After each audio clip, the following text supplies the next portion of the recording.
चलो स्टूडेंट्स, तो आज का हमारा कंसाइनमेंट चैप्टर में जो नया कॉन्सेप्ट है दैट इज रिगार्डिंग कमीशन। अगर मैं कमीशन की बात करूं तो बच्चे कमीशन जो है ना वो बहुत तरह की हो सकती है। जैसे कि लास्ट क्लास में जो हमने क्वेश्चन नंबर 3 देखा था या उससे पहले क्वेश्चन नंबर 2 भी देखा था, कमीशन वेरी इंपॉर्टेंट एक्सपेंस है जो ईच एंड एवरी क्वेश्चन में आना ही आना है। कंसाइनी बिना कमीशन के काम करेगा ही नहीं। अगर कंसाइनी मेरे बिहाफ पे मेरा एजेंट बन के मेरे गुड्स को सेल कर रहा है तो बच्चे कुछ तो लेगा ना, वो लेगा कमीशन। तो कमीशन का point each and every question में आने वाला है, लेकिन कमीशन की अलग अलग टाइप्स हैं। एक सिंपल टाइप हम अपने पिछले क्वेश्चंस में सीख चुके हैं, जैसे कि वहां पर हमें गिवन होता था 10% कमीशन ऑन सेल्स। इस तरीके से 10%, 5%, 15% परसेंटेज कुछ भी हो सकती है।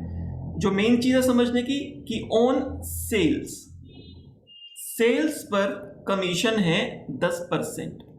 जब ऐसी बात बोलता है तो इसका मतलब ये एक नॉर्मल कमीशन है।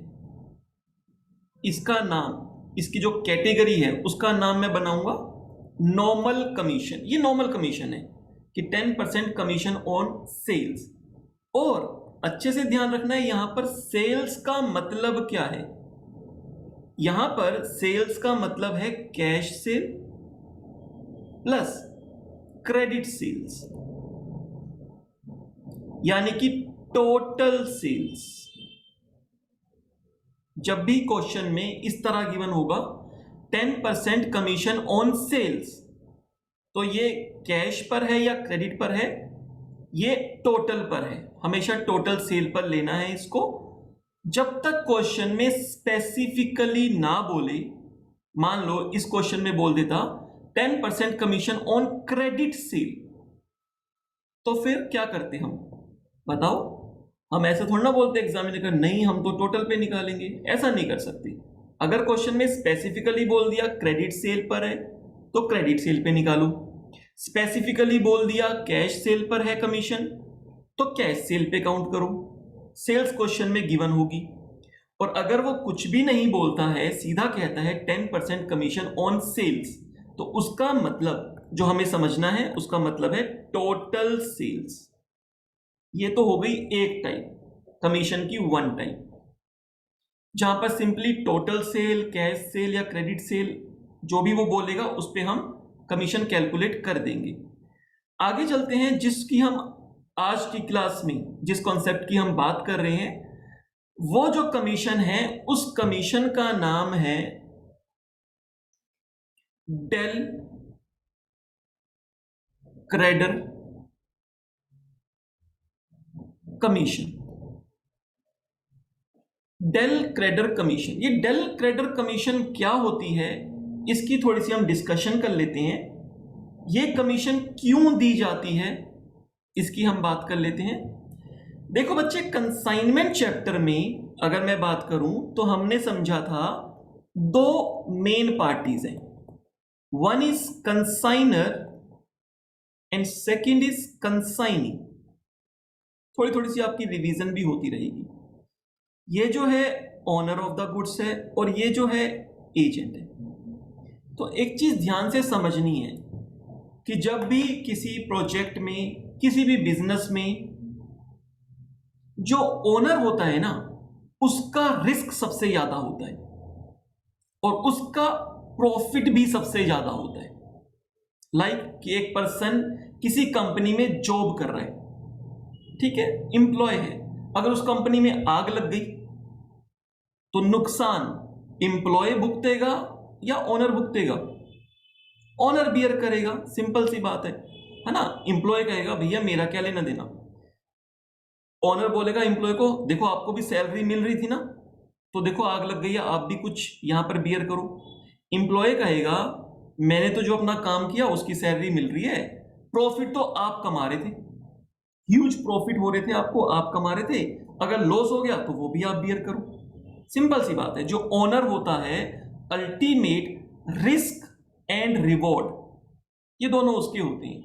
अगर रिवॉर्ड ज्यादा है तो रिस्क भी ज्यादा होगा। तो यहां पर अगर मैं इस कॉन्सेप्ट की बात करूं कंसाइनमेंट मॉडल की, तो बच्चे गुड्स, चाहे गुड्स यहां पर रखे हों तब तो ऑब्वियस सी बात है ओनर के गुड्स ओनर के ही पोजेशन में है, ओनर के ही पास है, लॉस हो गया ओनर को ही बियर करना पड़ेगा। लेकिन अगर ये गुड्स एजेंट के पास रखे हैं तब भी ओनर कौन है, ओनर कंसाइनर ही है। अगर यहां पर कुछ भी लॉस हो गया तो वो लॉस किसको बियर करना पड़ेगा, अल्टीमेटली वो लॉस कंसाइनर को ही बियर करना पड़ेगा। कंसाइनी तो कहेगा जी मैं तो आपका एक सेल्स एग्जीक्यूटिव की तरह हूं, मैं तो आपके गुड्स बिकवाता हूं, आपको जिस पे प्रॉफिट होता है आप उसमें से कुछ हिस्सा मेरे को दे देते हो एज अ कमीशन। तो अगर कुछ लॉस होगा तो मैं बियर क्यों करूं, कंसाइनी ऐसा बोलेगा मैं बियर क्यों करूं। अब हम बात करते हैं हम कौन से लॉस की बात कर रहे हैं, कई तरह के लॉस हो सकते हैं। इस कॉन्सेप्ट को समझने के लिए मैं जिस लॉस की बात कर रहा हूं उसको समझते हैं। मान लो कंसाइनी ने आगे कस्टमर को गुड्स सेल कर दिए ऑन क्रेडिट, उधार पे सेल कर दिए। गुड्स का ओनर कौन है, कंसाइनर। कंसाइनर ने गुड्स किसको दिए हुए हैं, कंसाइनी को, एजेंट को बेचने के लिए। यहां से गुड्स पहुंचे होंगे कंसाइनी के पास कि आप मेरे गुड्स बिकवा दो। कंसाइनी ने कस्टमर को बेच दिए ऑन क्रेडिट, उधार पे। डेफिनेटली उधार की बात, अगर कंसाइनमेंट की मैं बात कर रहा हूं तो उधार में बेचने के लिए मैंने पहले भी आपको ये पॉइंट क्लियर किया था कि ऐसे केस में कंसाइनी अपनी मर्जी से उधार पे नहीं बेच पाता, उसको पहले कंसाइनर से परमिशन लेनी होती है कि ओनर जो हो गुड्स के वो तो आप ही हो, तो भैया आप बताओ उधार पे बेचूं या नहीं बेचूं। ऑब्वियस कंसाइनर से परमिशन लेनी होती है। अब यहां क्रेडिट पर दे दिए, अब जब ये गुड्स क्रेडिट पर बेच दिए तो पॉसिबिलिटी है ये पर्सन जो कस्टमर है क्या पता वो पैसा ना दे, पॉसिबिलिटी है। उधार में गुड्स दे दिए तो ये कौन बन गया, एक तरह से डेटर्स बन गया। किसका डेटर बन गया, ओनर ऑफ द गुड्स का ही, कंसाइनर का ही डेटर बन गया। लेकिन समटाइम्स ऐसा होता है कुछ पैसा डूब जाता है, जिसको हम नॉर्मल अकाउंटिंग में बेड डेट्स बोलते थे, होता था ना ऐसा, बेड डेट्स, पैसा डूब गया, डेटर्स ने पैसा नहीं दिया।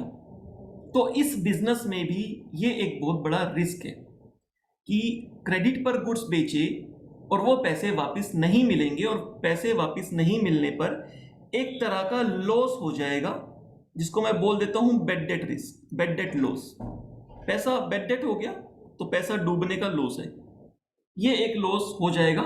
और लॉस अल्टीमेटली कौन बियर करेगा, ये लॉस बियर करेगा owner of the goods, consignee bear नहीं करेगा। कंसाइनी ने गुड्स बेचे, पैसे नहीं आए तो कंसाइनर को बोलेगा भैया ये पैसे नहीं आए, लॉस हो गया, आपका लॉस हो गया। अब ये एक बहुत बड़ी प्रॉब्लम थी कंसाइनर के लिए, क्योंकि कंसाइनर तो एक पर्टिकुलर किसी सिटी में अपने गुड्स बना रहा है और बेच रहा है, लाइक कि गुड़गांव, नोएडा, दिल्ली, जो मैंने पहले एग्जांपल लिया था। अब यहां से किसी दूसरी सिटी में, गुजरात में, महाराष्ट्र में, राजस्थान में, या फिर कहीं पर भी मध्य प्रदेश में, केरला में, अलग अलग स्टेट्स में, इवन इंडिया से बाहर नेपाल में, वहां पर उसने अपने एजेंट्स बनाए हुए हैं। अब वहां के लोकल जो कस्टमर है उसके बारे में कंसाइनर को बहुत ज्यादा नॉलेज नहीं है। अब वो सोचता है मैं भी परमिशन कैसे दूं, मुझे तो बहुत ज्यादा नॉलेज है ही नहीं कि किस कस्टमर की कितनी क्रेडिट वर्दीनेस है। तो वो उसके लिए ना एक सॉल्यूशन निकालता है कंसाइनर, इस रिस्क से बचने के लिए, इस रिस्क से बचने के लिए वो एक सॉल्यूशन निकालता है।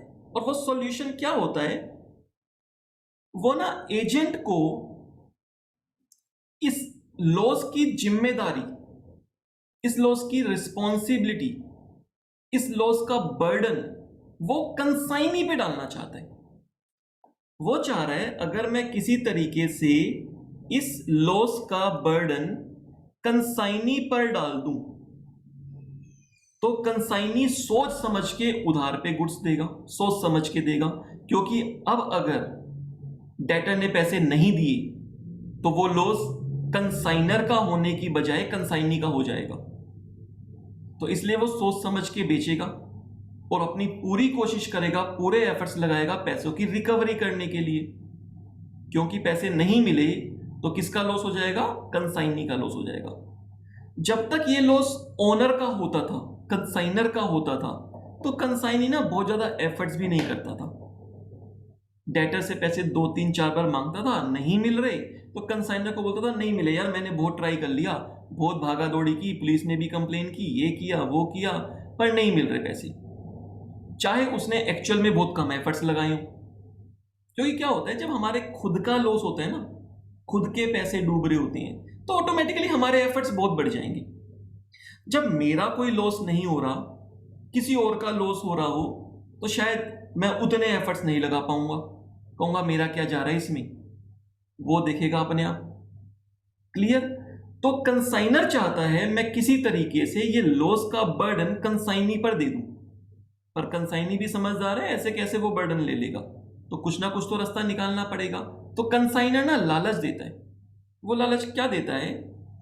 कंसाइनर कहता है कंसाइनी को, मैं ना तुमको कमीशन दे रहा हूं, ये देखो आपको कमीशन मिल रही है, नॉर्मल कमीशन मिल रही है आपको, तो आप ना बेड डेट्स का लॉस आप बियर कर लेना।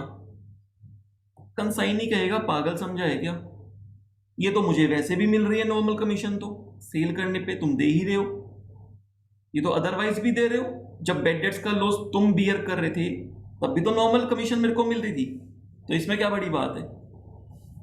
तो कंसाइनर ने बोला अरे यार बात तो सुनो पूरी, नॉर्मल कमीशन तो तुमको दे रहे हैं, हम तुमको कुछ एक्स्ट्रा कमीशन और देंगे, कुछ एक्स्ट्रा कमीशन, और उस कमीशन का जो नाम है वो नाम होगा डेल क्रेडर कमीशन। तो इसका मतलब डेल क्रेडर कमीशन, जब भी आप ये नाम सुनो तो आप समझ जाओ ये डेल क्रेडर कमीशन किस लिए होती है।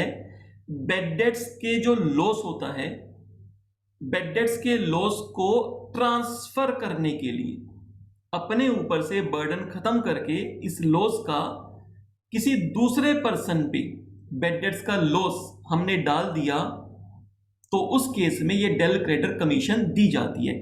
जैसे आप इंश्योरेंस लेते हो, मान लो मैंने अपनी कार का इंश्योरेंस लिया हुआ है, अगर मैं कार का इंश्योरेंस नहीं लेता और कहीं पर कुछ लॉस हो जाए, कार का टूट फूट जाए, तो किसका लॉस? मेरा लॉस।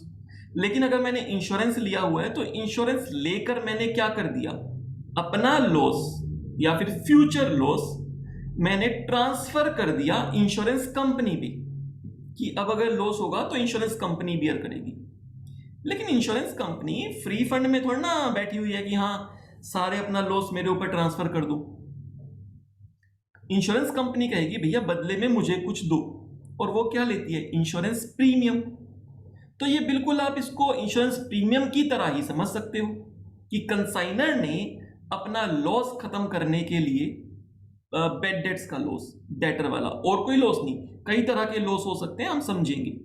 बेड डेट्स का लॉस, क्रेडिट सेल, जबकि डेटर्स बने उनसे पैसा नहीं निकाल पाए, उसका लॉस, वो लॉस कंसाइनी पे ट्रांसफर कर दिया और बदले में उसे कुछ पैसे देने थे, प्रीमियम देना था, तो हमने कहा आपको डेल क्रेडर कमीशन दी जाएगी, और क्वेश्चन में ये गिवन होगा डेल क्रेडर कमीशन, परसेंटेज बता देगा कितनी है।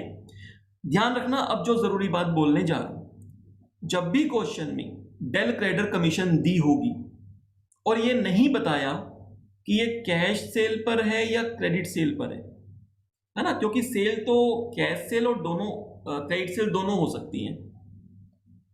अगर क्वेश्चन में नहीं बताया कि ये del credere commission cash sales पर है या फिर क्रेडिट सेल पर है, अगर मैं आपको सोचने को बोलूं, आपको गेस करने को बोलूं कि आप गैस कर सकते हो कि अगर क्वेश्चन में नहीं बताया डेल क्रेडिटर कमीशन है तो आपको क्या लगता है, गैस कर सकते हो कि ये कमीशन किस पर होनी चाहिए? आपको क्या लगता है ये कमीशन किस पर होनी चाहिए? आंसर आया मेरे पास? और बच्चे भी बताओ कि ये कमीशन किस पर होनी चाहिए, क्या लगता है?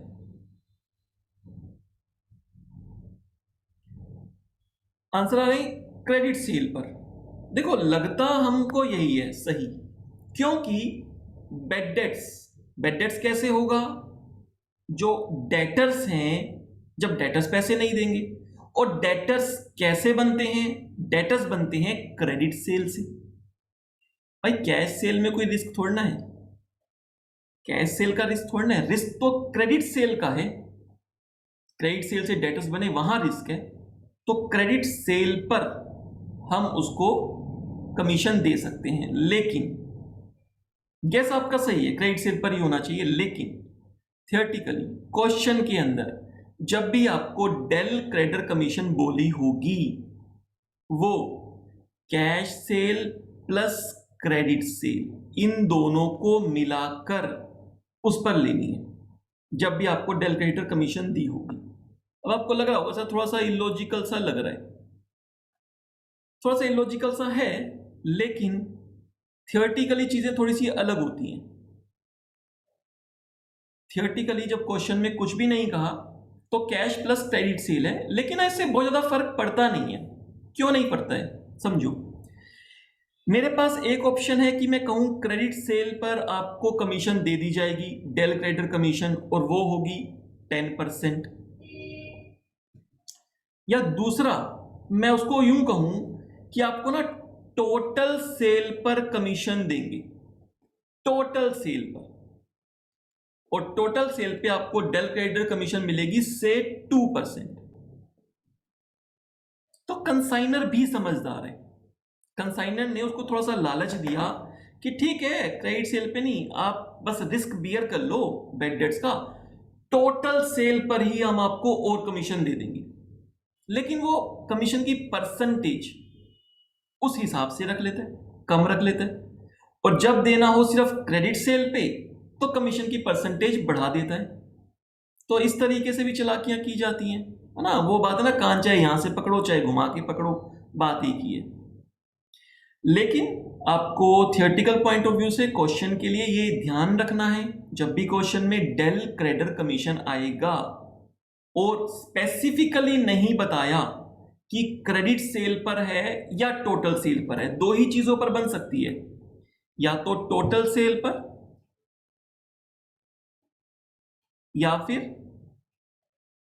क्रेडिट सेल पर। कैश सेल पर खाली दिया हो कोई लॉजिक नहीं बनता कि डेल क्रेडिटर कमीशन बोल दे कैश सेल पर, कोई लॉजिक नहीं बनता। या तो टोटल सेल पर या क्रेडिट सेल पर। अगर वो स्पेसिफिकली बता रहा है कि टोटल सेल पर है या क्रेडिट सेल पे है फिर तो कोई प्रॉब्लम ही नहीं है, लेकिन जब वो स्पेसिफिकली नहीं बता रहा कि किस पर है तो हमें हमेशा इसको टोटल सेल पर मानना है। अब ये ध्यान रखना, ये लिंक किससे है del creditor commission? Definitely link इसका क्रेडिट सेल से है। क्रेडिट सेल से बने डेटर्स, और डेटर्स ने पैसे नहीं दिए, हो गया बेड डेट लॉस, उसी लॉस को कवर करने की बात की जा रही है।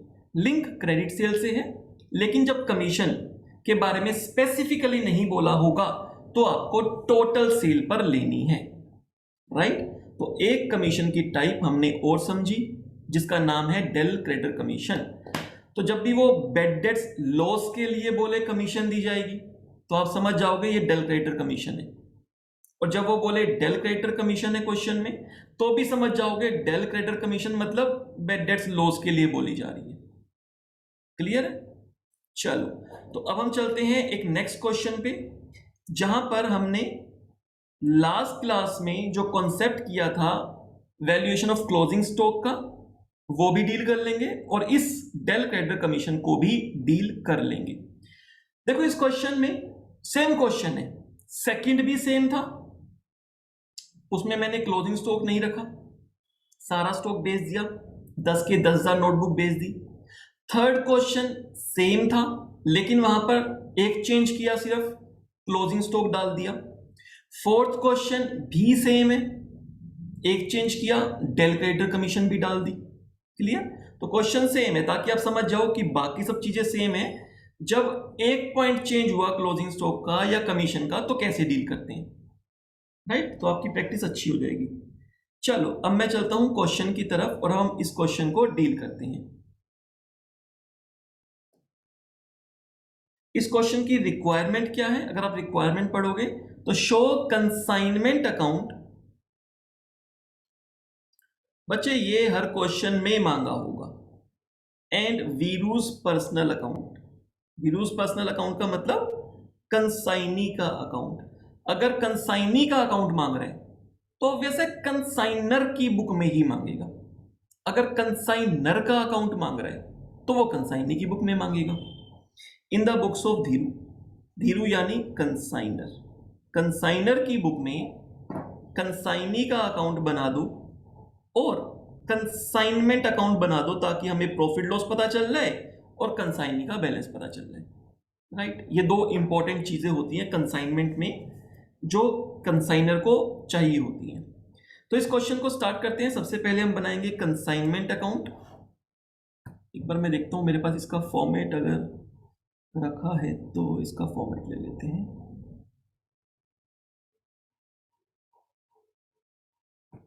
चलो मैं यहां से इसका फॉर्मेट ले सकता हूं।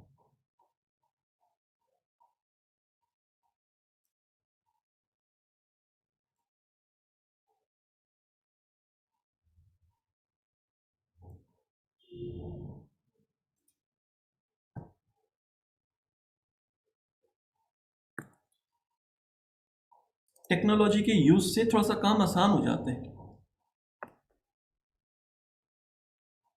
बहुत ज्यादा टाइम वेस्ट नहीं करना होता।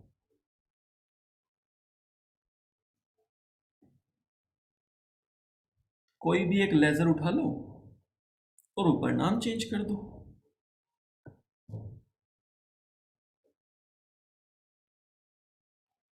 ये मेरे पास मशीनरी अकाउंट था, किसी और चैप्टर के लिए बनाया था मैंने, तो अब यहां पर मैं इसको बना लूंगा कंसाइनमेंट अकाउंट।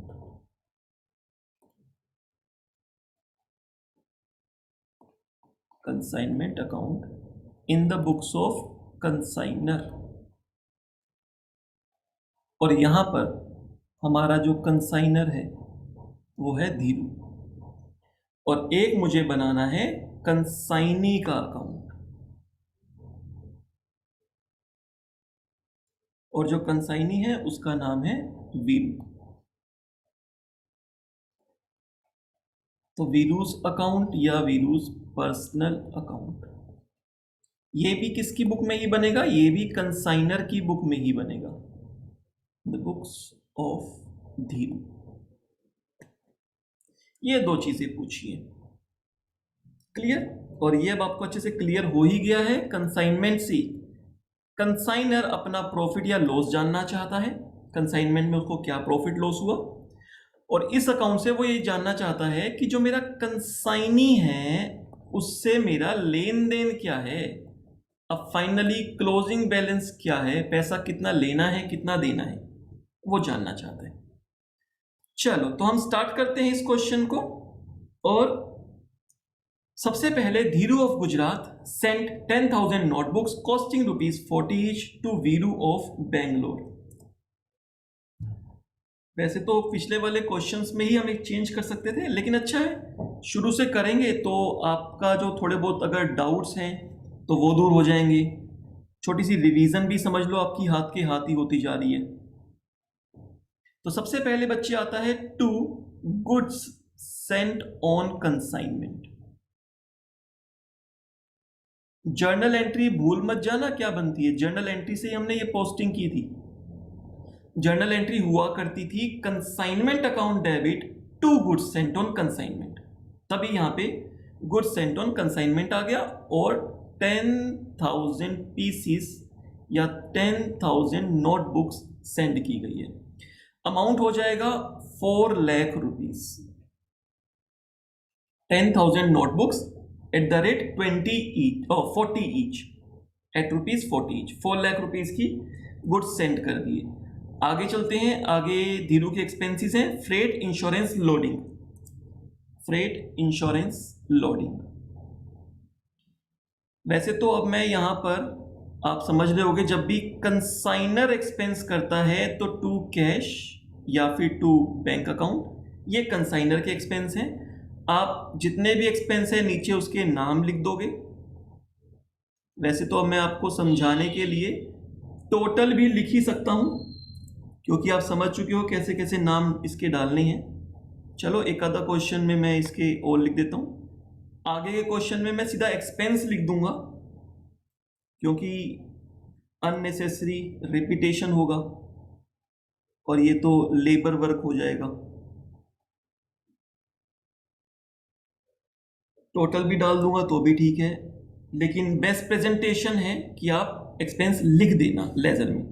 8,200, 6,800, 5,000।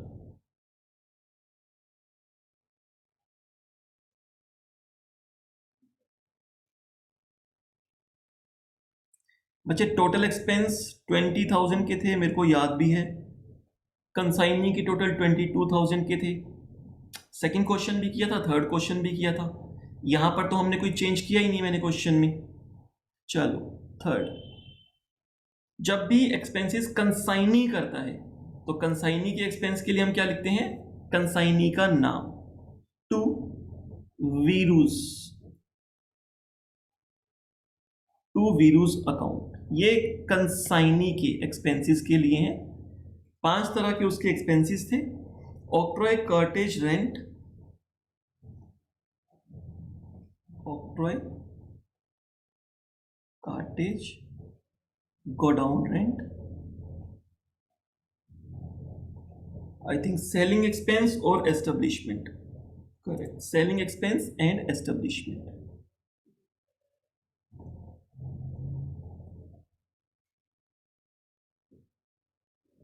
टोटल तो ये मेरे पास 22,000 रुपीज के थे। 5,300, 6,700,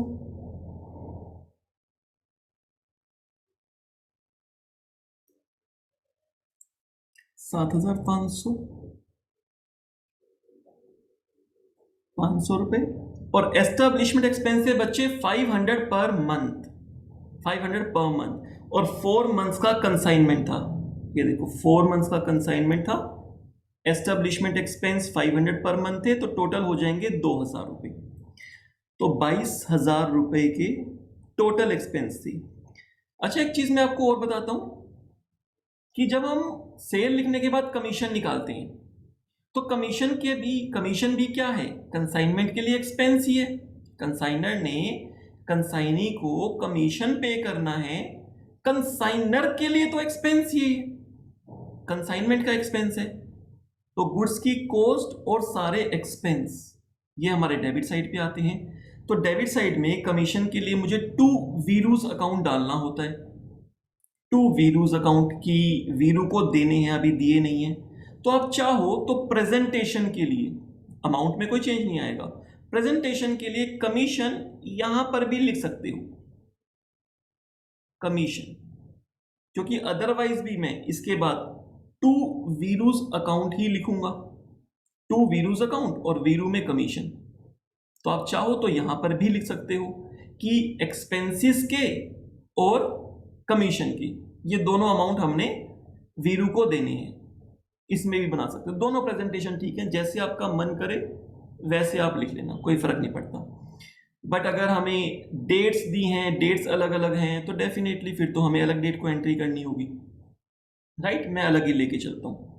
तो ये मैंने एक्सपेंसेस लिख दिए और टोटल एक्सपेंस बन रहे हैं मेरे पास 22,000 रुपीज के। अब बात आती है सेल्स की। उसके बाद सेल होगी, सेल आएगी क्रेडिट साइड पे, कॉस्ट एंड एक्सपेंसेस मेरे पास आएंगे डेबिट साइड पर। देखो बच्चे, ये गुड्स की कॉस्ट है, यानी कंसाइनमेंट के लिए खर्चा। ये एक एक्सपेंस है जो कि कंसाइनर ने किया, पेमेंट कंसाइनर ने की, लेकिन कंसाइनमेंट का एक्सपेंस है। ये भी कंसाइनमेंट का एक्सपेंस है, लेकिन पेमेंट की है कंसाइनी ने। तो कॉस्ट एंड एक्सपेंसेस सब डेबिट साइड पे आएंगे और इनकम की बात की जाए वो क्रेडिट साइड पे आएगी। सेल से हमें क्या होगा, इनकम होगी, तो सेल्स यहां पर आएगी, लेकिन सेल्स के पैसे भी हमें वीरू से ही लेने हैं, क्योंकि जब सेल हुई होगी तो पैसा वीरू के पास आया होगा। तो by Veeru's account, cash sale and credit sale. Question में गिवन है यहां पर 8000 यूनिट्स 60 ईच, 8000 मल्टीप्लाई 60 4,80,000 और 1000 मल्टीप्लाई 70 70,000। लास्ट क्वेश्चन में भी हमने किया था, सेम फिगर्स निकल के आई थी, क्योंकि क्वेश्चन तो सेम ही है। 5,50,000 रुपीज। क्लियर? तो यहां तक तो बहुत ही सिंपल क्वेश्चन है, हमने फर्स्ट में भी देखा, सेकंड में भी देखा, थर्ड में भी देखा और अब फोर्थ क्वेश्चन में भी देख लिया। यहां तक तो बिल्कुल सेम है, कुछ भी नहीं है, बहुत सिंपल है। थोड़ी सी वर्किंग आपको करनी पड़ती है कई बार कमीशन के लिए, और थोड़ी सी वर्किंग करनी पड़ती है आपको क्लोजिंग स्टॉक के लिए। तो मैक्सिमम 2 वर्किंग नोट बना लो, सफिशिएंट है। क्लियर?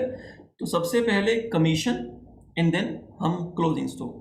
अच्छा, क्लोजिंग स्टॉक कैसे पता चला? अगर हम देखेंगे, मैंने यहाँ पे क्वांटिटी लिख दी कि 10,000 नोटबुक्स हमने सेंड की हैं, और अगर बात करें कितनी नोटबुक्स सेल हो गई हैं, तो आप देखोगे 8,000 नोटबुक्स कैश में सेल हुई थी और 1,000 नोटबुक्स क्रेडिट पे सेल हुई थी। तो टोटल नोटबुक सेल हुई थी 9,000। तो 1,000 नोटबुक्स बच गई हैं, तो 1,000 नोटबुक्स क्या हो जाएंगी? 1,000 नोटबुक्स मेरा क्लोजिंग स्टॉक हो जाएगा। इसी को बोलते हैं कंसाइनमेंट स्टॉक। तो ये कंसाइनमेंट स्टॉक है। आपको ये पता होना चाहिए कि ये स्टॉक रखा किसके पास है? कंसाइनी के पास, बट उसका ओनर कौन है? कंसाइनर। ऐसा और चैप्टर में भी आएगा, हमारा एक चैप्टर आएगा approval, goods sold on approval basis और return basis. Goods sold on approval basis और रिटर्न बेसिस, वहां पर भी एक पार्टी जो सेलर है उसके गुड्स किसी दूसरी पार्टी के पास रखे हुए होते हैं, अभी सेल नहीं हुई होती, वहां पर रखे होते हैं। तो वहां पर भी कॉन्सेप्ट आता है कि eight the end of the period जब हम क्लोजिंग स्टॉक देखते हैं, तो क्लोजिंग स्टॉक सिर्फ वो नहीं होता जो मेरे गोडाउन में रखा है, मेरे वेयर हाउस में रखा है। क्लोजिंग स्टॉक वो भी होता है जो आपका है, ओनरशिप आपकी है, सेल नहीं हुआ लेकिन किसी और के पास रखा है। Stock with the customer, stock with the customer अगर सेल नहीं हुआ, बिल नहीं कटा, ओनरशिप ट्रांसफर नहीं हुई, लेकिन कस्टमर के पास रखा हुआ है, तो जब आप क्लोजिंग स्टॉक काउंटिंग करोगे, हमारे जो गोडाउन में वेयर हाउस में रखा है वो तो फिजिकली काउंट हो जाएंगे, लेकिन जो मेरे पास नहीं रखा, किसी और के पास रखा हुआ है, उसको भी आपको काउंट करना है अपने क्लोजिंग स्टॉक के लिए। तो यहां पर जो कंसाइनी के पास गुड्स रखे हुए होते हैं, जब कंसाइनर अपना क्लोजिंग स्टॉक निकालता है, consignor owner of the goods जब अपना closing stock at the end of the financial year वो चेक करेगा, तो उसकी प्रीमाइसिस में, उसके गोडाउन में, उसके वेयर हाउस में जो भी गुड्स रखे होंगे उसको तो फिजिकली काउंट कर लेगा, लेकिन क्लोजिंग स्टॉक सिर्फ वो नहीं है। क्लोजिंग स्टॉक तो उसका वो भी है जो कंसाइनी के पास रखा है। ये एक छोटा सा पॉइंट है जो आपको पता होना चाहिए कि क्लोजिंग स्टॉक वो भी है जिसकी ओनरशिप आपकी है लेकिन वो गुड्स किसी और के पास रखी है, that is also your closing stock. चलो, तो हम यहां बात कर रहे थे कंसाइनमेंट की।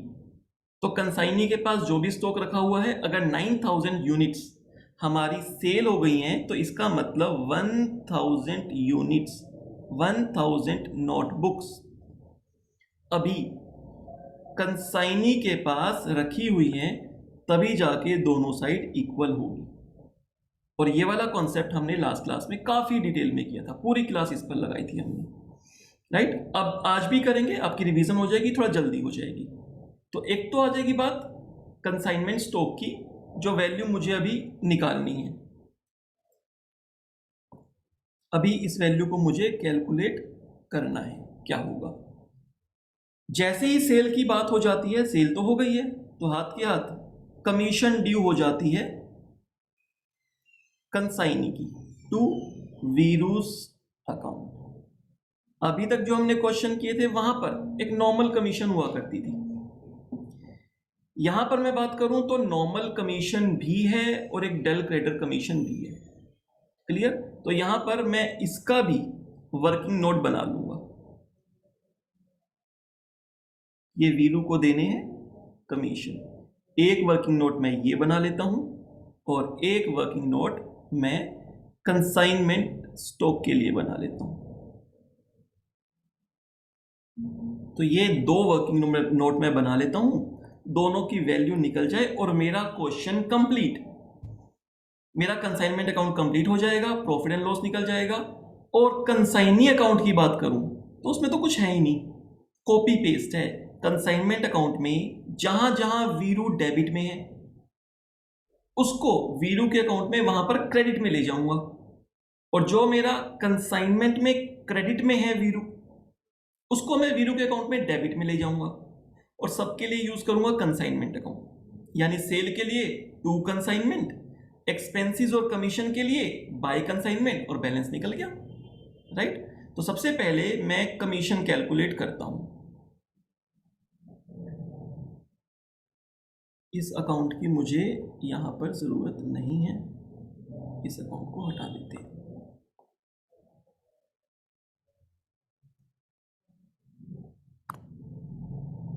चलो बात आती है वर्किंग नोट की। सबसे पहला working note,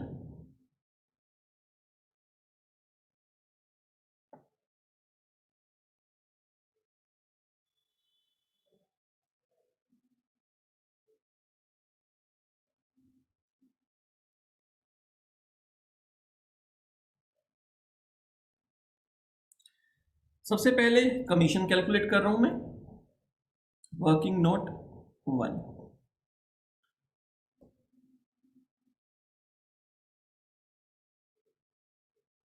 calculation of commission.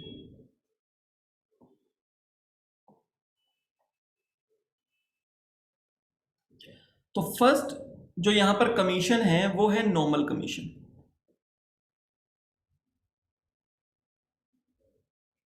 अगर हम क्वेश्चन पढ़ेंगे तो यहां पर कमीशन के लिए कहा Viru is entitled for 10% commission on sales. अच्छा, इसमें एक पॉइंट और भी है, एक बार इससे ऊपर वाला पैराग्राफ पढ़ते हैं। After 4 months Viru sent an account sales informing 8,000 notebooks. 8,000 notebooks were sold. Information भेज दी सेल्स की, ये हम रिकॉर्ड कर चुके हैं।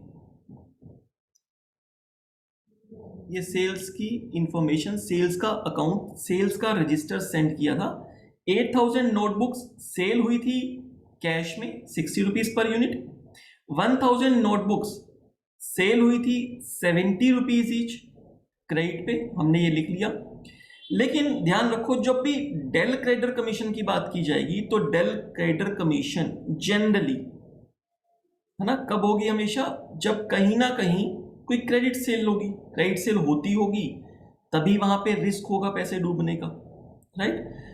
तो यहां पर डेल क्रेडिटर कमीशन है, और साथ के साथ लिखा जो हमने क्रेडिट पर सेल की है 1,000 notebooks, out of which amount of 20 notebooks not recovered. Out of 20 notebooks not recovered, जो हमने क्रेडिट में सेल की थी 1,000 नोटबुक्स 70 रुपीज ईच की,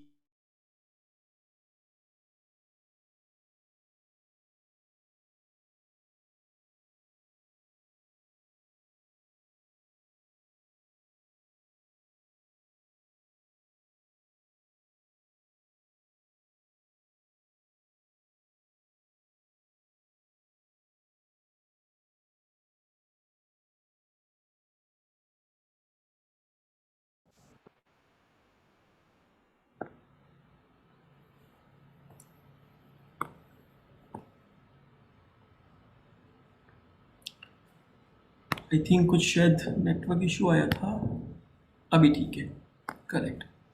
एक बार मुझे बता दो कि ऑडियो वीडियो क्लियर है, एक बार बता दो मेरे को जल्दी से।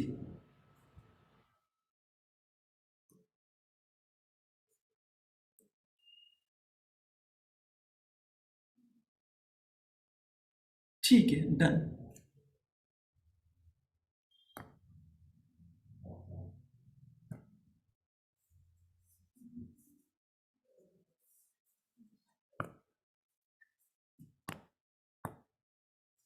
चलो, तो यहां पर क्या हुआ था, out of which amount of 20 notebooks not recovered, यो हमने क्रेडिट पर सेल की थी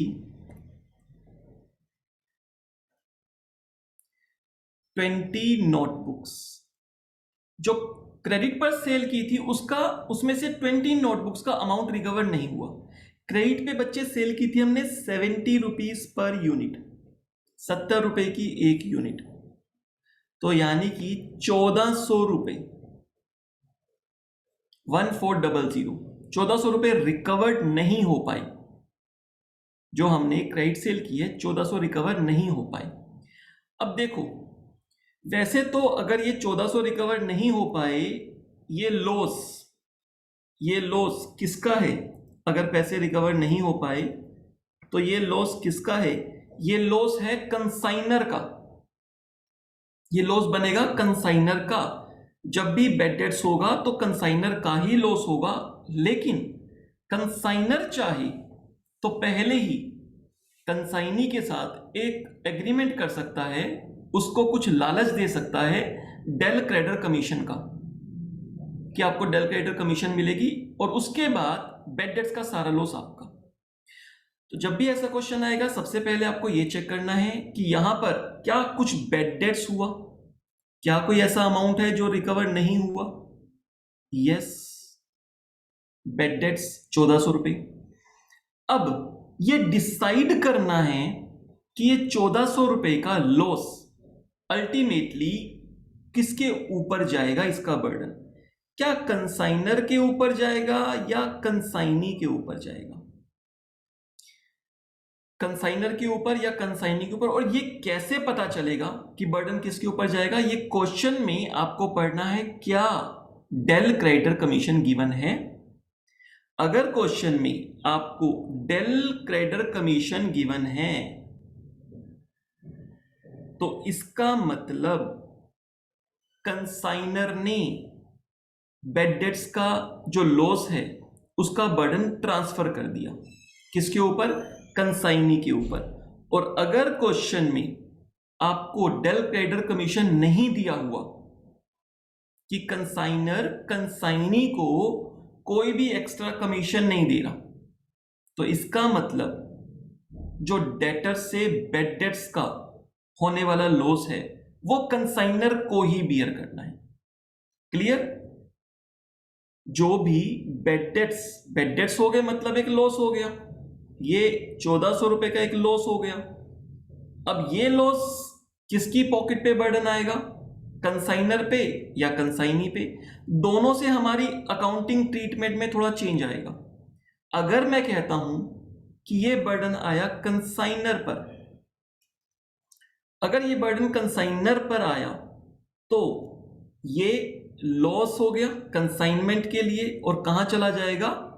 debit side of consignment account.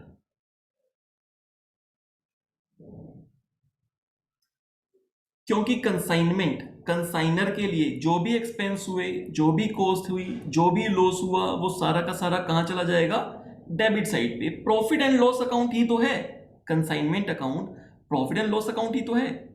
Expenses and losses इसको डेबिट करना होता है।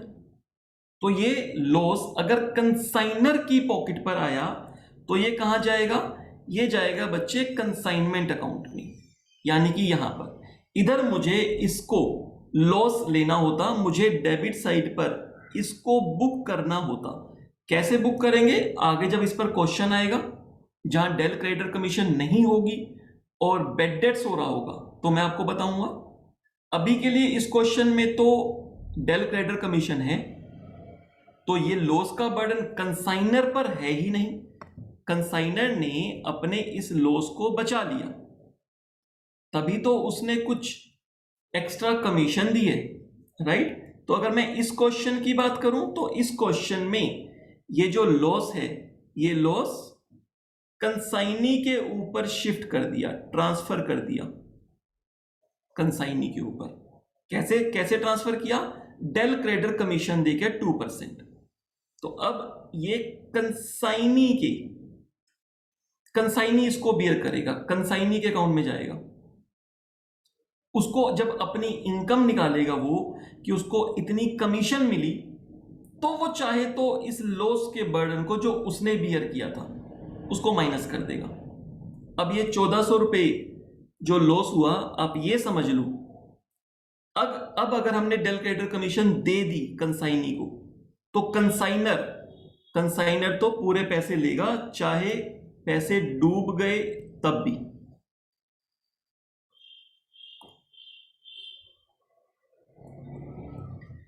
इस केस में कंसाइनी से ये 1400 रुपए भी लेगा, चाहे डेटर से मिले या नहीं मिले। कंसाइनर इस केस में कैश सेल का पैसा लेगा, क्रेडिट सेल का पूरा पैसा लेगा, चाहे कोई डूब गया। वो जो पैसा डूब गया उसको किससे कॉम्पनसेट करेगा? कंसाइनी से कॉम्पनसेट करेगा कि तुम पैसे दो मुझे सारे के सारे, क्योंकि मैं तुम्हें डेल क्रेडिटर कमीशन दे रहा हूं। और दोनों के बीच में कंसेंट हुई थी, दोनों के बीच में एग्रीमेंट हुआ था। कंसाइनी ने भी कहा था कि हाँ मुझे एक्स्ट्रा कमीशन दो, डेल क्रेडिटर कमीशन, फिर जो भी पैसा डूबेगा मेरी गारंटी का मतलब आपको पैसे मिल जाएंगे, मैं दूंगा पैसे, डेटर से रिकवर करना मेरी जिम्मेदारी। तो हम तो कंसाइनी से पैसे ले लेंगे, ठीक है भैया हमें ये 1400 रुपए दे दो जो लॉस हुआ, हमें पूरे पैसे दो क्रेडिट सेल के। जितनी भी क्रेडिट सेल हुई है, यानी टोटल क्रेडिट सेल बच्चे जो हुई थी इस क्वेश्चन में, वो हुई थी 70,000 रुपीज की। टोटल 1000 नोटबुक्स, 70 ईच, 70,000 रुपए की टोटल क्रेडिट सेल हुई थी। लेकिन इसमें से पूरे पैसे नहीं आए थे कंसाइनी के पास, 1400 कम आए थे। हम कहेंगे हमें कोई मतलब नहीं है, हम आपको डेल क्रेडिटर कमीशन दे रहे हैं, हमें आप पूरे पैसे दो, 70,000 रुपए पूरे के पूरे, ये पूरे पैसे देने होंगे। तो बच्चे जब भी डेल क्रेडिटर कमीशन आएगी तो जो भी बेड डेट्स का लॉस हुआ, जो बेड डेट्स हुआ, वो कंसाइनर का एक्सपेंस नहीं होगा। कंसाइनमेंट अकाउंट में ये बेड डेट का लॉस नहीं आएगा। क्यों नहीं आएगा? क्योंकि कंसाइनर बियर नहीं कर रहा। कंसाइनमेंट अकाउंट किसका होता है? कंसाइनमेंट अकाउंट कंसाइनर का होता है। कंसाइनर अपना प्रॉफिट एंड लॉस देखता है। जब ये 1400 रुपए बेड डेट्स का लॉस कंसाइनर की पॉकेट पे आना ही नहीं है, बर्डन आना ही नहीं है, तो फिर ये क्यों अपने अकाउंट में इसको लॉस दिखाएगा? इसको लॉस नहीं दिखाएगा। क्लियर? कंसाइनी के पास ये लॉस होगा, लेकिन अभी हम कंसाइनी की बात नहीं कर रहे, कंसाइनी का प्रॉफिट एंड लॉस नहीं निकाल रहे। इस क्वेश्चन में मैं बता दूंगा आपको कि कंसाइनी की क्या फाइनली इनकम बनेगी, लेकिन क्वेश्चन की जो रिक्वायरमेंट है वो है कंसाइनमेंट अकाउंट की, और कंसाइनमेंट अकाउंट कंसाइनर का होता है, ओनर का होता है। जो भी कंसाइनमेंट के एक्सपेंस या लॉस होंगे वो वहां पर आएंगे। ये लॉस का बर्डन में ट्रांसफर कर चुका हूं कंसाइनी पे, तो ध्यान रखना इसको मुझे कंसाइनमेंट अकाउंट में नहीं लेना अगर डेल क्रेडिटर कमीशन हो तो मैं छोटा सा आपको यहाँ पे नोट बनवा देता हूँ। एक काम करता हूँ, मैं आपको यहाँ पे नोट बनवा देता हूँ जिससे कि आपको याद रहे। Bed date loss, clear? इस तरीके से मैं बनवा देता हूं आपको। जब भी बेड डेट का लॉस आएगा वो कंसाइनमेंट अकाउंट में आएगा या नहीं आएगा? कंसाइनमेंट अकाउंट में आएगा, कंसाइनमेंट अकाउंट में नहीं आएगा। कौन सा केस? कब कंसाइनमेंट अकाउंट में आएगा? जब डेल क्रेडिटर कमीशन नहीं होगी। जब क्वेश्चन में डेल क्रेडिटर कमीशन नहीं दी होगी, तो इसका मतलब लॉस कौन बियर कर रहा है? कंसाइनर बियर कर रहा है, कंसाइनर लॉस बियर कर रहा है तो कंसाइनमेंट में आएगा। जब क्वेश्चन में आपको डेल क्रेडिटर कमीशन दी होगी, बेशक आप इस नोट्स में डेल क्रेडिटर कमीशन वाले पॉइंट को ऊपर लिख लो कि if del creditor commission is given in question, when del creditor commission is given in question, तो कंसाइनमेंट में इसका लॉस नहीं आएगा क्योंकि अब ये लॉस कंसाइनी बियर कर रहा है। और when del creditor commission is not given in question,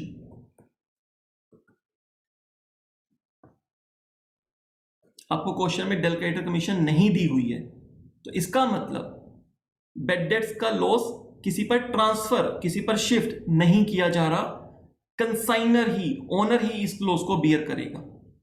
clear? तो एक छोटा सा बेड डेट्स पे आपका नोट्स हो गया। वैसे जो मैं नोट्स दूंगा वहां पर भी इसके बारे में होगा ही। क्लियर? तो ये पॉइंट आपको ध्यान रखना है। अभी इस क्वेश्चन की अगर मैं बात करूं तो इस क्वेश्चन में डेल क्रेडिटर कमीशन गिवन है, इस क्वेश्चन में डेल क्रेडिटर कमीशन गिवन है, तो कंसाइनमेंट में मैं बेड डेट लॉस की बात ही नहीं कर रहा। अब देखो कंसाइनमेंट वैसा का वैसा चल रहा है, मैं यहां पर कुछ भी बेड डेट्स लॉस के लिए कुछ भी और वर्किंग नहीं कर रहा, कुछ भी एडिशनल नहीं कर रहा। क्लियर? आगे जब क्वेश्चन आएगा जिसमें डेल क्रेडिटर कमीशन नहीं होगी और बेड डेट्स लॉस हुआ होगा तो कंसाइनमेंट में आएगा। कैसे आएगा उसकी बात वहां पर करेंगे। तो एक छोटा सा पॉइंट मैंने आपको बता दिया। अब मुझे कैलकुलेशन करनी है नॉर्मल कमीशन की। Normal commission, Viru is entitled for 10% commission on sales. जब भी वर्ड बोला सेल तो आपको मतलब समझना है टोटल सेल।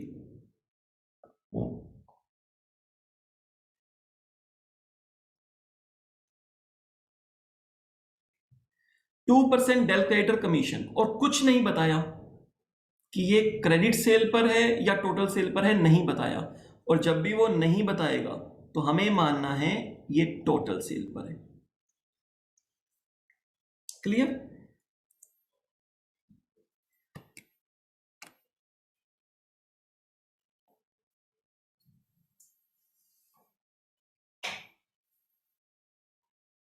तो हमें यह मानना है कि ये टोटल सेल पर है, मतलब कि इस क्वेश्चन में नॉर्मल कमीशन भी और डेल क्रेडिटर कमीशन भी, ये दोनों ही टोटल सेल्स पर है।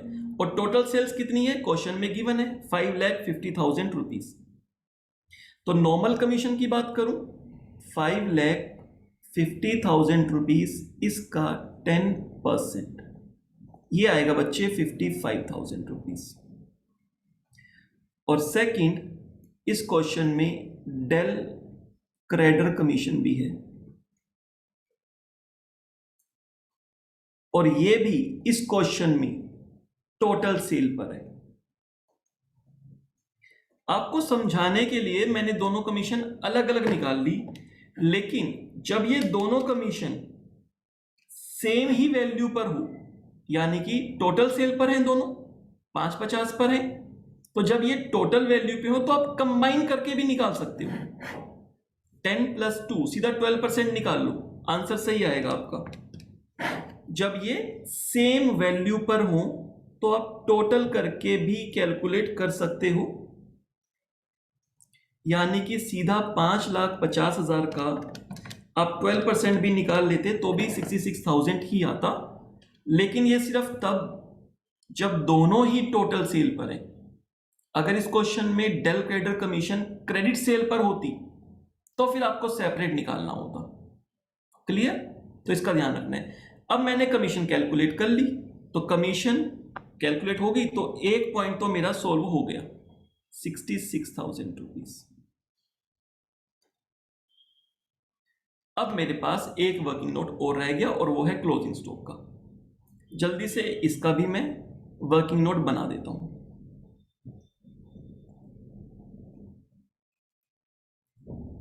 Valuation of closing stock, consignment stock या क्लोजिंग स्टॉक, इसके लिए मैंने आपको बताया था इसका फॉर्मेट कैसा रहेगा। Particulars, quantity and amount. जब भी क्लोजिंग स्टॉक की बात आएगी ना, जल्दी से आप विजुअलाइज कर लिया करो माइंड में। क्या विजुअलाइज किया करो? दो पार्टी, एक कंसाइनर, एक कंसाइनी। ये वैल्यूएशन किसका निकल रहा है? कंसाइनी के पास जो गुड्स रखे हैं। क्लियर? जल्दी से अपने माइंड में एक छोटा सा विजुअलाइजेशन कर लिया करो कि ये ओनर और ये एजेंट, कंसाइनर, कंसाइनी, और यहां पर इसके पास जो गोडाउन में स्टॉक रखा है उसका वैल्यूएशन हो रहा है। हो सकता है यहां से कॉस्ट चली हो 200 रुपए और रस्ते के सारे खर्चे ऐड करने पड़ेंगे, तब जाकर यहां कॉस्ट बनेगी मान लो कुछ भी 220 रुपए। अगर रस्ते में 20 रुपए का खर्चा हुआ, रस्ते का खर्चा दोनों पार्टी बियर करती है। हो सकता है कुछ कंसाइनर ने बियर किया हो और हो सकता है कुछ कंसाइनी ने बियर किया हो। कंसाइनर ने, कंसाइनी ने, दोनों को ऐड कर लेंगे और वो कॉस्ट में जोड़ देंगे दोनों के खर्चों को। तो हमारे पास क्या निकल आएगा? एजेंट तक जब सामान पहुंचा तो उसकी कॉस्ट क्या होगी। ध्यान रखना, मेरी लाइन सुनो। जब एजेंट तक सामान पहुंचा तब कॉस्ट क्या हुई, मैं इसकी बात नहीं कर रहा। एजेंट तक सामान पहुंच गया और उसके बाद भी जो एजेंट खर्चे करता जा रहा है, मैं उसकी बात नहीं कर रहा। एजेंट तक सामान पहुंचा, वहां पे रुक जाना है, बस वहां तक ही आपकी स्टॉक की कॉस्ट निकलेगी कि यहां से हमने भेज दिया और उसके गोडाउन में पहुंच गया, जो गोडाउन में स्टॉक रखा हुआ है उसकी कॉस्ट निकालनी है। Selling and distribution expense consignee के कभी ऐड नहीं होंगी। क्लियर? और मैंने आपको लास्ट क्लास में बहुत डिटेल में ये कॉन्सेप्ट बताया था। कंसाइनर के तो होल एक्सपेंस सारे के सारे, क्यों? क्योंकि कंसाइनर के सारे एक्सपेंस, कॉस्ट के बाद के सारे एक्सपेंस उस गुड्स को एजेंट तक भेजने के लिए ही आपको क्वेश्चन में गिवन होते हैं। जब कंसाइनी के पास पहुंच गए होते हैं, जनरली उसके बाद के कुछ खर्चे कंसाइनी को कहते हैं कि आप करो पेमेंट्स और हम उसकी रिइंबर्समेंट करेंगे। मगर बहुत बार ऐसा भी होता है कि गुड्स हमने कहीं रास्ते में छोड़ दिए और आधा रास्ता या कुछ थोड़ा सा भी रास्ता कंसाइनी को वहां से गुड्स पिक करने हुए और रास्ते के कुछ खर्चे कंसाइनी को भी बियर करने पड़ गए। गोडाउन में गुड्स पहुंचने तक का खर्चा लेना है, राइट? अगर यहां से लेकर यहां तक का कुछ खर्चा कंसाइनर ने बियर कर दिया और उसके बाद कुछ खर्चा कंसाइनी ने भी किया अपने गोडाउन्स में गुड्स लाने तक का, तो कंसाइनर का सारा खर्चा और जो खर्चा कंसाइनी ने किया वो, ये दोनों ऐड होते हैं। इसी खर्चे को कहते हैं नॉन रिकरिंग एक्सपेंस, जो कि सेम गुड्स पर, एक ही गुड्स पर जो एक बार होगा, बार बार वो खर्चा नहीं होगा सेम गुड्स पर, उसको कहते हैं नॉन रिकरिंग। लेकिन एक बार गुड्स गोडाउन में पहुंच गई, उसके बाद के जो खर्चे होते हैं जैसे कि सिक्योरिटी गार्ड की सैलरी, गोडाउन का रेंट, अपने एग्जीक्यूटिव्स जो भी हैं सेल्स के बंदे उनकी सैलरी, एडवर्टीजमेंट, ये सारे खर्चे बार बार होने वाले खर्चे, रिकरिंग नेचर के एक्सपेंस है, सेम गुड्स पर बार बार होने वाला खर्चा। तो मुझे जो क्लोजिंग स्टॉक की वैल्यू निकालनी है, पर्पस क्या है? क्लोजिंग स्टॉक की value, cost of goods sold निकालना पर्पस नहीं है। अगर मैं इसके बाद के खर्चे भी ऐड कर दूं, सिक्योरिटी गार्ड की सैलरी, रेंट का खर्चा, एडवर्टीजमेंट का खर्चा, सेलिंग डिस्ट्रीब्यूशन का खर्चा, मतलब अगर मैं रिकरिंग एक्सपेंडिचर भी ऐड कर दूं, तो जो वैल्यू निकलेगी उसे कहा जाता है कॉस्ट ऑफ गुड्स सोल्ड। जो फाइनली कस्टमर को बेचे जा रहे हैं उसकी कॉस्ट क्या बनी। लेकिन मुझे इस क्वेश्चन में कॉस्ट ऑफ गुड्स सोल्ड नहीं निकालना होता है, मुझे क्लोजिंग स्टॉक की वैल्यू निकालनी होती है। तो क्लोजिंग स्टॉक की वैल्यू अगर निकालनी है तो मुझे कॉस्ट को यहीं तक ही रोकना होता है। क्लियर? जिसमें कंसाइनर के सारे एक्सपेंस आ जाते हैं लेकिन कंसाइनी के सिर्फ नॉन रिकरिंग एक्सपेंस आते हैं। क्लियर? तो ये छोटा सा एक विजुअलाइजेशन अपने पास आप कर लोगे तो क्लियर हो जाएगा। तो अब मैं क्या करूंगा, अब मैं सबसे पहले कॉस्ट लूंगा, कितनी है cost of goods Saint, cost of goods Saint 10,000 goods Saint किए थे जिसकी कॉस्ट थी 4 लाख रुपीस। 40 रुपए का एक था ना, 40 रुपए का एक था और 1000 क्वांटिटी सेंट की थी, 4 लाख रुपीस कॉस्ट थी। क्लोजिंग स्टॉक निकालना है कंसाइनी के गोडाउन पे जो गुड्स रखे, तो रस्ते के खर्चे ऐड करने पड़ेंगे, इसलिए मैं यहां ऐड कर रहा हूं। रस्ते के खर्चे में ऑल एक्सपेंस बाय कंसाइनर, सारा खर्चा जो कंसाइनर ने किया उसका सारा का सारा खर्चा रस्तों के लिए होगा। अगर आप चेक करना चाहो तो चेक कर लो, फ्रेट रस्ते के लिए, इंश्योरेंस ये ट्रांजिट इंश्योरेंस की बात है, लोडिंग चार्जेस गुड्स को लोड करवाने के लिए, क्लियर। वो सारा खर्चा जो यहां दिया हुआ है कंसाइनमेंट से रिलेटेड, वो सारा खर्चा भेजने के लिए ही होगा उसका। तो ये अमाउंट था 20,000 रुपीज। कुछ और क्वांटिटीज में ऐड नहीं होती है, 20,000 रुपीज अमाउंट ऐड हो जाता है। ऐड करेंगे कंसाइनी के एक्सपेंस, लेकिन कंसाइनी के सारे एक्सपेंस नहीं, सिर्फ और सिर्फ नॉन रिकरिंग एक्सपेंस। यही पॉइंट सीखने का होता है क्लोजिंग स्टॉक के लिए, जो लास्ट क्लास में काफी डिटेल में बताया गया था। इस क्लास में भी मैंने काफी हद तक आपको रिवाइज करवा दिया। तो नॉन रिकरिंग एक्सपेंस मुझे देखने हैं। नॉन रिकरिंग एक्सपेंस क्वेश्चन पे आएंगे, सारे एक्सपेंस दिए होते हैं, हम इसमें से देखेंगे कौन कौन से एक्सपेंस नॉन रिकरिंग है। मतलब माइंड में क्या रखना है, वो एक्सपेंस जो कि गोडाउन में गुड्स पहुंचने तक के लिए हुआ, बस गोडाउन में गुड्स पहुंच गए, गोडाउन का रेंट, सिक्योरिटी गार्ड की सैलरी, ये सब नहीं लेना, एग्जीक्यूटिव की salary, selling and distribution expense, advertisement, ये सब नहीं लेना, क्लियर। तो ऑक्ट्रॉय, ऑक्ट्रॉय क्यों लगता है, ये चुंगी छोटा मोटा टैक्स होता है। अगर क्वेश्चन में नहीं दिया तो ये यही मानना है कि ये कौन सा खर्चा है, जब गुड्स कंसाइनी ने कंसाइनर से लिए। चलो आपको एक पॉइंट और समझा ही देता हूं हाथ के हाथ, थोड़ा सा यहां पे अटेंशन देना समझने के लिए। क्वेश्चन में तो देखो हमेशा आपको यही लिखा होगा, बट आपको समझने के लिए नॉलेज पर्पज से ये जरूरी है। जब कंसाइनर ने कंसाइनी को गुड्स भेज दिए, हम क्लोजिंग स्टॉक निकाल रहे हैं, यहां पर जो गोडाउन है कंसाइनी का, इस गोडाउन में गुड्स पहुंचने तक का खर्चा, कुछ खर्चा कंसाइनर का सारा खर्चा जो इसने बियर किया, और कुछ खर्चा होता है कंसाइनी का गुड्स में पहुंचने तक का, जिसको हम कहते हैं नॉन रिकरिंग एक्सपेंस। अब हो सकता है जब ये कंसाइनी, ध्यान से सुनना, जब ये कंसाइनी आगे कस्टमर को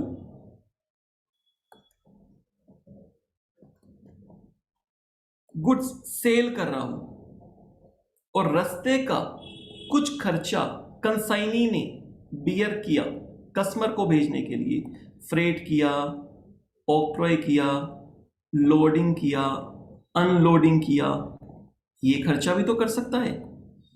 ये सारा खर्चा गुड्स को कस्टमर को जिसको सेल किया उसको भेजने के लिए भी करना हो सकता है, और यही खर्चा यहां पर जब गुड्स अपने गोडाउन में लेके आ रहा था तब भी करना हो सकता है।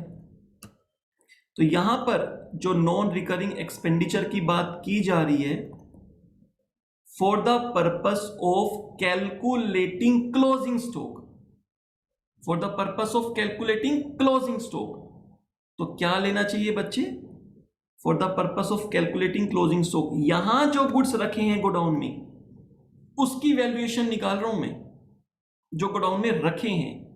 अगर गोडाउन में रखे हैं तो इसका मतलब गोडाउन से निकल के बिके नहीं है। ये वाला सारा खर्चा तो कब हुआ होगा, जब गुड्स बेच रहे होंगे कस्टमर को, वो तो बिक चुके होंगे। जो बिक गए हैं मैं उसकी वैल्यू नहीं निकाल रहा, उसको बोलते हैं कॉस्ट ऑफ गुड्स सोल्ड। मैं निकाल रहा हूं जो कंसाइनी के गोडाउन में रखे हैं जिसकी सेल नहीं हुई है। तो उसके लिए आपको सिर्फ और सिर्फ जब कंसाइनी ने कंसाइनर से रिसीव किए होंगे उस टाइम पर जो उसने रास्ते में फ्रेट, ऑक्ट्रॉय, लोडिंग, अनलोडिंग पे किया होगा कंसाइनी ने, उसको लेगा और उसी को बोलते हैं नॉन रिकरिंग एक्सपेंस। ये वाले एक्सपेंस कभी भी नहीं आने चाहिए। ये आपको मैंने नॉलेज के लिए बताया। क्यों नॉलेज के लिए बताया? क्योंकि थियोरेटिकल क्वेश्चन में जितने भी आप क्वेश्चन देखोगे उसमें ये freight, octroi, loading, unloading, consignee की साइड से जो भी खर्चा दिया होगा सारा उसके गोडाउन में आने से पहले वाले खर्चे की ही बात कर रहा होता है। हमारी यही अजम्पशन होती है कि ये जो कंसाइनी का फ्रेट बोला, ऑक्ट्रॉय बोला, लोडिंग अनलोडिंग बोला, ये कौन सा बोला? जब गुड्स उसके गोडाउन में आ रहे हैं, ना कि उसका जब ये गुड्स कस्टमर को बेचे जा रहे हैं। तो पॉइंट नंबर 1 के लिए जब वो गुड्स कंसाइनी अपने गोडाउन में लेके आ रहे हैं, लेकिन ये सारा खर्चा तब भी हो सकता है जब कस्टमर को सेल करना पड़ा। थियोरेटिकल क्वेश्चन में आपको कभी भी ये वाले खर्चे freight, octroi, loading, unloading customer को भेजने के लिए वाला नहीं दिया होगा थियोरेटिकल क्वेश्चन में, बट प्रैक्टिकली हो सकता है। तो इसलिए मैंने आपकी नॉलेज पर्पस से बता दिया। जब आप कहीं प्रैक्टिकली किसी कंपनी में जॉब में काम करोगे और आपको वहां पे बोल दिया गया निकालो जी वैल्यूएशन ऑफ क्लोजिंग स्टॉक निकालो, तो आपको ध्यान रखना है वहां पर ये दोनों खर्चे आपको मिल जाएंगे उनकी बुक्स के अंदर, प्रैक्टिकली तो होंगे ही होंगे। तो आपको ध्यान रखना है, आपको सिर्फ और सिर्फ गोडाउन में आने से पहले तक, गोडाउन में आने तक जो नॉन रिकरिंग एक्सपेंसेस कंसाइनी ने पे किए उसको लेना है वैल्यूएशन ऑफ क्लोजिंग स्टॉक के लिए। गलती से भी आगे वालों को मत ले लेना। थियोरेटिकली ये दिक्कत आपको आएगी नहीं। क्यों नहीं आएगी? क्योंकि क्वेश्चन में सेकंड टाइप वाले जो मैं नॉन रिकरिंग एक्सपेंस बता रहा हूं वो नहीं दिए होंगे। क्लियर? बट कभी गलती से क्वेश्चन में आ गया तो आपको जरूर याद रहे। अभी तक नहीं आया बट अगर आ गया तो याद रहे। चलो, तो non recurring expense bye consignee. तो देखो अब यहां पर ऑक्ट्रॉय, कार्टेज ये सब दिया हुआ है। इसमें जो भी ऑक्ट्रॉय या कार्टेज है ये गोडाउन में लाने तक के लिए जो रास्ते में ऑक्ट्रॉय यानी चुंगी, टोल टैक्स पे किया होगा वो। तो बच्चे ये हमारा नॉन रिकरिंग एक्सपेंस है और ये भी मेरा नॉन रिकरिंग एक्सपेंस है। कार्टेज सेम गुड्स पे एक ही बार देना पड़ेगा। एक गुड्स पे किराया भाड़ा दे दिया, बार बार थोड़ा ना सेम गुड्स के ऊपर किराया भाड़ा देता रहूंगा। Rent of the godown recurring है। सेलिंग एक्सपेंस ये तो सेलिंग एंड डिस्ट्रीब्यूशन है, ये तो क्लोजिंग स्टॉक के लिए कभी लेंगे ही नहीं। Clear? Cost of goods sold नहीं निकाल रही। अगर मैं आपको कॉस्ट ऑफ गुड्स सोल्ड निकालने को बोलूं तो डेफिनेटली आपको ये सब लेने। तो पर्पस समझना है कि हमें निकालना क्या है। एस्टेब्लिशमेंट एक्सपेंस वैसे ही बोल दिया पर मंथ। जो भी पर मंथ बोला वो तो होता ही रिकरिंग नेचर का है, मतलब कि बार बार होगा। पर मंथ बोला तो पर मंथ होगा, बार बार होगा। तो सिर्फ दो एक्सपेंस 5300 एंड 6700 यानी कि total non recurring expenditure bye consignee is 12,000 rupees. 12,000 रुपए का नॉन रिकरिंग खर्चा है और अगर टोटल 22,000 का खर्चा है तो 10,000 का खर्चा इसमें से रिकरिंग नेचर का है। अगर मुझे कॉस्ट ऑफ गुड्स सोल्ड निकालना होगा तो मैं 22 लूंगा पूरा, लेकिन मुझे कॉस्ट ऑफ गुड्स सोल्ड नहीं निकालना, मुझे वैल्यूएशन ऑफ क्लोजिंग स्टॉक निकालना होता है। तो सिर्फ आपको रिकरिंग एक्सपेंस लेना है यानी कि 12,000 रुपए। तो यहां पर आप ले लोगे 12,000 रुपए। अगर कल की क्लास में किसी को भी डाउट रहा होगा, आई मीन लास्ट क्लास में वैल्यूएशन ऑफ क्लोजिंग स्टॉक में कुछ डाउट रहा होगा तो वो यहां पर मुझे लगता है और क्लियर हो गया होगा। तो 10,000 क्वांटिटी नोटबुक्स जब कंसाइनर के पास से चली थी, कंसाइनर के पास से, तब उसकी कॉस्ट थी 4 लाख। लेकिन रास्ते में कुछ खर्चे हो गए, जब ये गुड्स पहुंचे कंसाइनी के पास तो इसकी कॉस्ट बढ़कर हो गई 4,32,000 रुपए। रास्ते में कुछ खर्चे हुए वो हमने ऐड कर दिए। अब यहां से मैं आपको एक नोटबुक की कॉस्ट निकालने को बोलूं कंसाइनर के पास, कंसाइनर की, तो 4 लाख डिवाइड बाय 10,000 कर दो। वैसे तो क्वेश्चन में गिवन है। कंसाइनर के पास, लेकिन मैं बोलूं कंसाइनी के पास बताओ कितने की हो गई, तो कंसाइनी के पास बोलूं तो 4,32,000 डिवाइड कर दो 10,000 से। 10,000 नोटबुक्स ही तो पहुंची हैं, ये थोड़ी ना कि रास्ते में नोटबुक्स बढ़ गई हैं, नोटबुक्स तो उतनी ही रही, 10,000 ही रही, कॉस्ट बढ़ गई है, तो 43.20 पर नोटबुक की कॉस्ट हो गई, थोड़ा सा कॉस्ट बढ़ गई, तो 3 रुपीज 20 पैसा पर नोटबुक कॉस्ट बढ़ गई रास्ते की, 3 रुपीज 20 पैसा पर नोटबुक। क्लियर। अब इस क्वेश्चन में मेरे को निकालना है जितने भी मेरी क्लोजिंग स्टॉक है, क्लोजिंग स्टॉक मेरा है 10,000 क्वांटिटी, तो अब मैं यहां पे वैल्यू निकाल लूंगा, value of closing stock of 1000 notebooks. तो 1000 नोटबुक्स का कैसे निकालो, या तो 43.20 को 1000 से मल्टीप्लाई कर लो, बात एक ही है, वरना आपको ये निकालने की जरूरत ही नहीं है, ये तो मैंने आपको समझाने के लिए बताया। सिंपली आप क्या करो, 4,32,000 अगर 10,000 नोटबुक की कॉस्ट है तो 1000 नोटबुक की कॉस्ट कितनी होगी, तो ये आपका आ जाएगा अमाउंट 43.20 मल्टीप्लाई कर दो 1000 से, 43,200 रुपीज, ये बच्चा आपकी वैल्यू आ गई क्लोजिंग स्टॉक की। यही दो चीजें मुझे इस क्वेश्चन में निकालनी थी और ये दोनों मैंने कैलकुलेट कर ली है, एक मुझे ये निकालना था, एक इसकी कैलकुलेशन थी, एक मेरी कमीशन की कैलकुलेशन थी। इस चैप्टर में ये दो ही कैलकुलेशन आपकी मेन है, ये दो कैलकुलेशन निकल गई तो क्वेश्चन आपका हो गया। तो अब मैं क्या करता हूं, अब मैं यहां पर अमाउंट डाल देता हूं 43,200 रुपीज।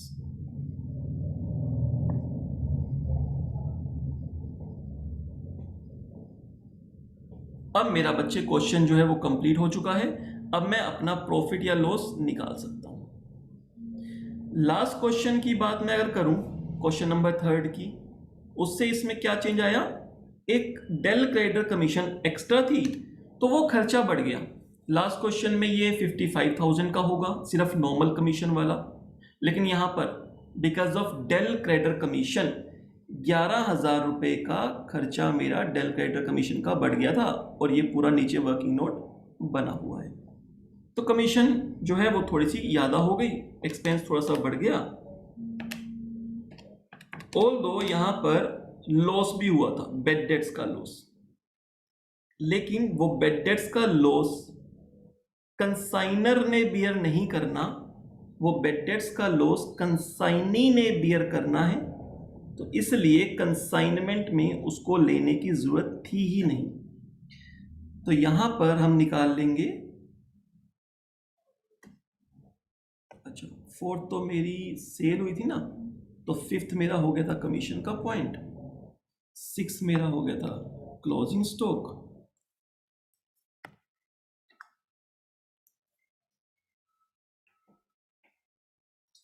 तो मेन मेरे पास 5th और 6th पॉइंट है जिसकी मुझे वर्किंग नोट बनानी होती है, बाकी सारा तो बहुत ही इजी है। तो to profit and loss statement account,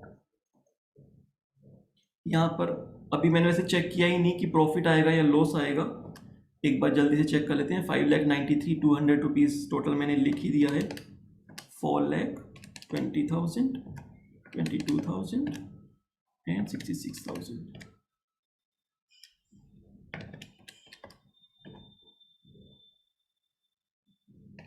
चलो -20,000 -22,000 and -66,000, 85,000 रुपीज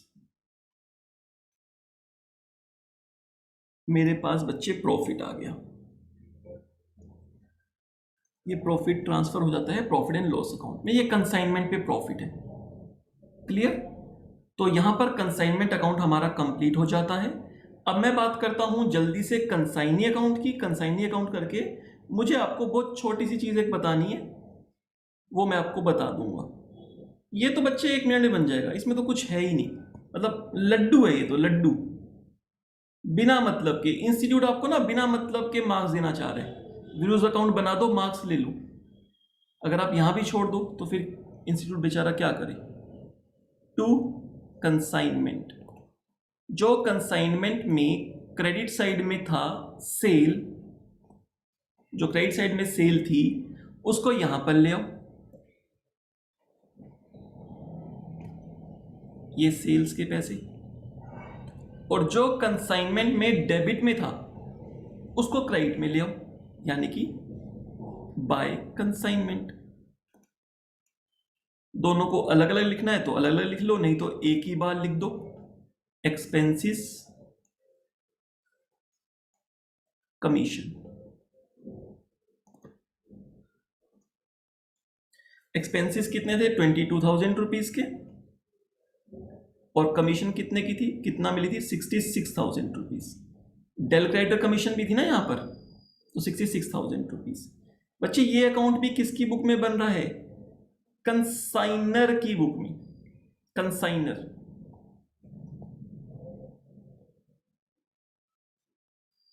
कितना पैसा लेना है, ध्यान रखो यहां पर जो बेड डेट्स का लॉस हुआ वो लॉस के पैसे कंसाइनी काट नहीं सकता, उसके बदले उसको कमीशन एक्स्ट्रा मिल गई है, डेल क्रेडिटर कमीशन। तो वो ये नहीं कहेगा कि बेड डेट्स का लॉस कंसाइनर तुम बियर करो, नहीं कह सकता।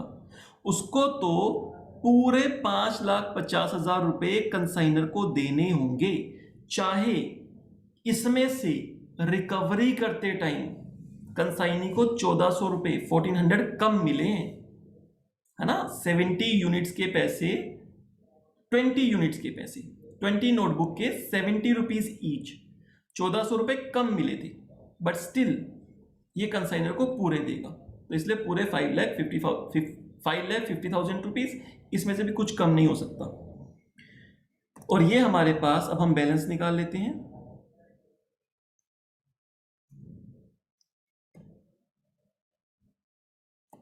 माइनस 88,000, 4,62,000 रुपीज बैलेंस आ जाएगा। यहां पर हमारा कंसाइनी अकाउंट भी बन जाता है। कंसाइनी अकाउंट और कंसाइनमेंट अकाउंट, ये दो अकाउंट मांगे थे जो मैंने यहां बना दिए। बट इसमें एक और जरूरी चीज जो क्वेश्चन में नहीं मांगी थी वो मैं आपको बता देता हूं। क्वेश्चन में मांगी नहीं थी, लेकिन अगर मैं ये जानना चाहूं, मैं मतलब अब मैं कंसाइनी बन जाता हूं, मैं कंसाइनी हूं। कंसाइनी ये जानना चाहता है कि इस कंसाइनमेंट से मुझे क्या प्रॉफिट या लॉस हुआ, कंसाइनी ये जानना चाहता है। तो देखो, अगर कंसाइनी ये जानना चाहता है, क्वेश्चन की रिक्वायरमेंट नहीं है, बट कंसाइनी जानना चाहता है मुझे अल्टीमेटली क्या बचा, इनकम ऑफ द कंसाइनी।